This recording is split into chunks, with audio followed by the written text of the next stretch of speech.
Monsoon सत्र के सदन की कार्रवाई 2 हफ्ते से बाधित है, क्योंकि जैसे ही कार्रवाई शुरू होती है तभी विपक्षी सांसद आम जनता के मुद्दे उठाने शुरू कर देते हैं, जिस पर सरकार चर्चा करने के लिए तैयार ही नहीं है। ऐसे में विपक्ष सरकार का विरोध करता है और सदन में हंगामा शुरू हो जाता है। लेकिन अब सोमवार से सदन की कार्रवाई सुचारू रूप से चलने की उम्मीद जताई जा रही है। कैसे, देखिए रिपोर्ट।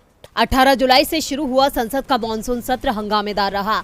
विपक्ष महंगाई, बेरोजगारी, जीएसटी और अग्निपथ स्कीम के मुद्दे पर चर्चा की मांग कर रहा है, जबकि सत्ता पक्ष इन मुद्दों से बचता दिख रहा है।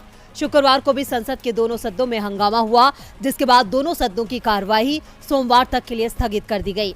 लेकिन अब विपक्ष के हंगामे के बाद केंद्र सरकार झुकती नजर आ रही है। बताया जा रहा है कि केंद्र सरकार महंगाई पर चर्चा के लिए तैयार है, यानी सोमवार को लोकसभा में महंगाई के मुद्दे पर बहस होगी। वहीं अगले ही दिन यानी मंगलवार को राज्यसभा में भी इस मुद्दे पर चर्चा हो सकती है और इस दौरान केंद्रीय वित्त मंत्री निर्मला सीतारमण विपक्ष के सभी सवालों का जवाब देंगी।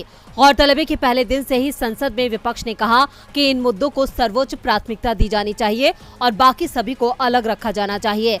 सरकार ने बार बार दावा किया कि वह सभी मुद्दों पर बहस कराने के लिए तैयार है, लेकिन सरकार की तरफ से वित्त मंत्री निर्मला सीतारमण की गैर मौजूदगी का हवाला देते हुए कहा गया कि वो इसलिए महंगाई के मुद्दे पर चर्चा नहीं कर सकी। इससे पहले राष्ट्रपति द्रौपदी मुर्मू के संदर्भ में कांग्रेस नेता अधीर रंजन चौधरी की टिप्पणी को लेकर विवाद थम नहीं रहा है और इस मुद्दे पर सत्ता पक्ष और कांग्रेस सदस्यों के बीच लगातार आरोप प्रत्यारोप के कारण शुक्रवार को लोकसभा की कार्रवाई एक बार फिर स्थगन के बाद दिन भर के लिए स्थगित कर दी गई थी। लेकिन अब सोमवार को महंगाई पर बहस करने के लिए केंद्र सरकार तैयार है, यानी ये कहना गलत नहीं होगा कि विपक्ष के हंगामे के सामने सरकार ने अपनी हार मान ली है।